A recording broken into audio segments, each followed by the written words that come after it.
Also note that the high during the week of January 18 was also near a resistance area. As such, the small real body via the candles were confirming that resistance area.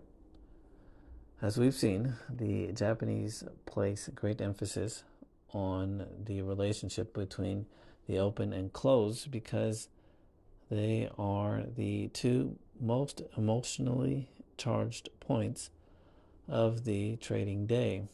The Japanese have a proverb: the first hour of the morning is the rudder of the day. Likewise, the opening is the rudder for the trading session. It furnishes the first clue about that day's direction. It is a time when all the news and rumors from overnight are filtered and then joined into one point in time. The more anxious the trader, the earlier he or she wants to trade. Therefore, on the open, shorts may be scrambling for cover. Potential longs may want to emphatically buy. Hedgers may need to take a new or get out of an old position, and so forth. After the flurry of activity on the open, potential buyers and sellers now have a benchmark. There are frequent analogies to trading the market and fighting a battle. In this sense, the open provides an early view of the battlefield and a provisional indication of friendly and opposing troops. The other pivotal price point is the close. We can thus expect heavy emotional involvement into how the market closes. The close is also a critical price point for many technicians. They may wait for a close to confirm a breakout from a significant chart point. Margin calls in the futures markets are also based on the close.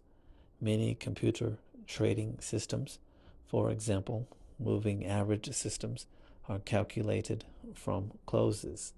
Typical of the military analogies used by candle chart analysis is the way the Japanese refer to unusually big orders on the open or close. If a large buy or sell order is pushed into the market at or near the close with the intention of affecting the close, the Japanese call this action a night attack. If this is done on the open, it is called, not surprisingly, a morning attack.